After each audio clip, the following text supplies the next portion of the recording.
Welcome. This video is going to show how to make an orange peeler in Fusion 360. This model is part of the Higher Graphic Communication CAD Challenges models. To begin with, we're going to start by making the C-shaped part of the orange peeler.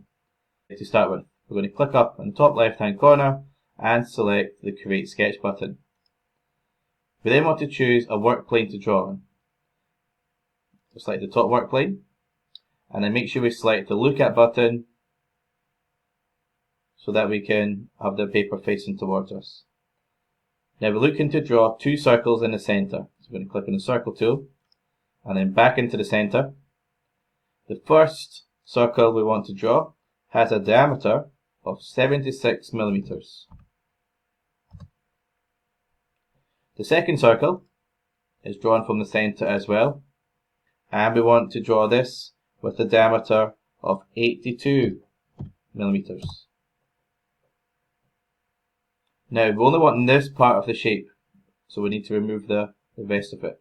So I'm going to draw two lines. First one from the centre, this direction, and another line from the centre in this direction. This is going to allow me to use the trim tool at the top here to trim away these parts of the circle that we no longer need. I can also remove these lines here by deleting them, and this line here as well by deleting it. At this stage I'm now going to draw two small lines across the end of this shape to create the profile that we're looking for. Now you know that's a completed outline shape now because it's got a blue colour in place. The next part we want to draw is to select the other part of the orange peeler. To do that we want to draw some lines again. We're going to draw some construction lines. So the first line I want to draw, I'm going to click the line tool, is 39.2 millimeters up from the centre point here. So from there, draw 39.2, and at this stage here I want to draw a line horizontally across this way. I can then do the same in this direction.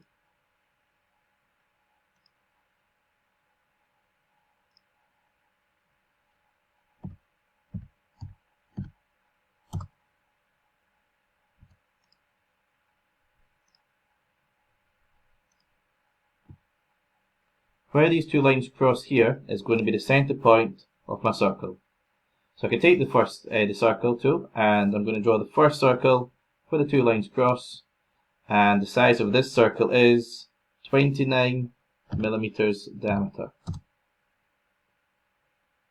Second circle we're going to draw is from the same centre point, and this time we're going to draw a circle that is a diameter of 35 millimeters.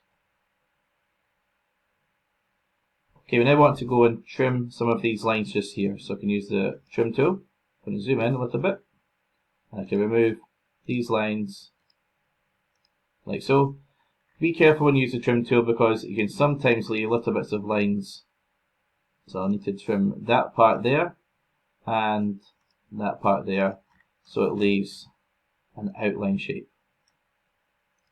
Okay, last of all, we're going to change these lines here so that they are construction lines. So I'm going to hit the escape button, I'm going to select this line here, and I'm going to hit the construction button across here. Likewise, I can select this line here, hit construction as well.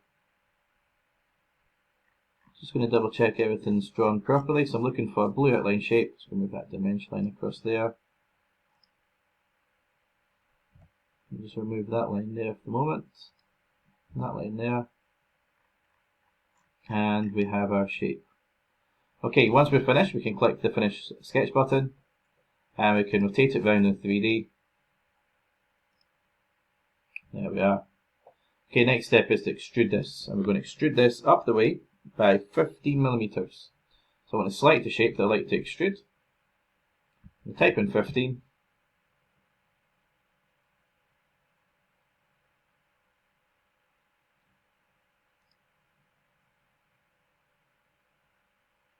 And there we go.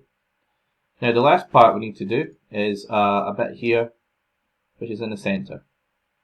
To do this part here, we need to add on a new work plane. So to add a new work plane, we're going to go up to where it says Construct, and select the down arrow, and I'm going to select Offset Plane. I then want to select the top surface of this, and offset it down the way by 6.5 millimeters. To make it go down the way, at the moment the arrow is going up. So to make it go down the way, I'm going to type in minus 6.5, and it will move or draw me a work plane 6.5 millimeters down from the top surface. We can then draw on that work plane by clicking on the Create Sketch button and selecting that bit of paper to draw on. You can then click the Look At button. Now to draw this part here, it's roughly where my mouse is going just now. We're going to have to do a couple of things. First of all, we need to project some geometry from this model onto a bit of paper. So we want to click where it says Create, come down to where it says Project, and select the Project button. We can then select the circle here and this curve. Now what's happening is it's going to take these curves that we've got on the top surface of the model and transfer them onto our paper so that we can use them. I call them helpful lines. That means we can do the following. Now I'm going to start by using the line tool. I'm going to come across, and because I use project geometry, I have the center point of the circle already selected. I'm going to start by drawing a horizontal line across here, like that. I then want to draw a line from the center once more in this direction, and I want to make sure the angle is 45 degrees. So I'm going to hit the Tab key and type in 45 and then hit Enter. Now the line we want to draw is from where my mouse is just now, the edge of the curve, 5 millimeters down this way and across in this direction. So I can take the line tool once more. Because I use the curve tool, I'm just going to zoom in a little bit, my cursor jumps to the edge of that line. I can then draw a line along this way, 5 millimeters, like that, and then from that point, one in this direction as well. Now I want this to be a right angle, so as I come round you can see the right angle symbol in green in the corner up here, but it also says 45 degrees on the other angle. Now we've got the shape we want, it's this shape here. We now need to remove the other lines. So I'm going to use the Trim tool, and I'm going to trim this line here. I can then hit Escape, so there's nothing selected. I can then select this line and delete that part. For the other lines, I'm simply going to turn them into construction lines. I'm going to select the line and click Construction, and across here select this line here and click Construction as well. Check I made that one a construction line. There we are. It doesn't look like a construction line because it's got a dimension line across the top. Now I've finished that sketch, I can rotate round. There we are. And we can then extrude that shape. So we can come across and select that shape. Now you've got to make sure you go down the way. So I'm going to put in the size as minus, and it's actually -2 if you do the little sum on the orthographic drawing. And that completes that shape. Now there's some fillets we need to add on. So I'm just going to rotate it around slightly. I can select the fillet tool at the top. The first two I need to do, I need to fillet this inside edge here, and I can pick up this other side across here, and that's a fillet of a radius of 2. There we are. And I can also do the same, let's just rotate it slightly around over here. So I can select fillet once more, and this time I want to select these 4 edges here, and the size of this fillet on the orthographic drawing is 1.5. And there we have the model. Now, we want to add some colour at this stage, just like last week. So to add colour, we want to go up to Modify and come down to Appearance. When the pop-up window appears, we want to, just going to drag up a little bit, search for a colour. You can make this any colour. It looks orange in the example. You can type in any colour you like, really. I'm just going to make mine a blue colour, I think. There we are. So we type in blue. Under the Fusion 360 Appearance Library, you'll get some blues you can maybe use. Let's use this one. So you want to drag it onto the top, into this sort of area here. And we can then move this model over a bit so you can see.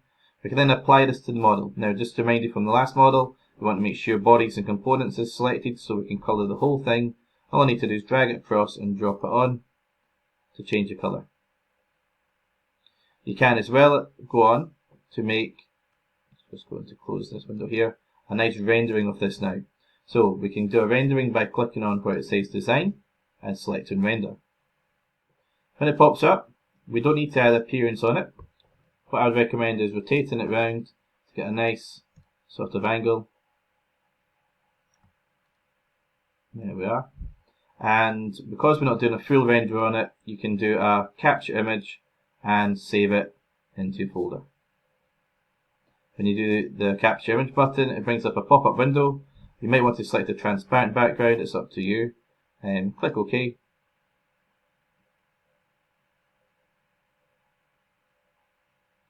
When this window opens up, call it something sensible.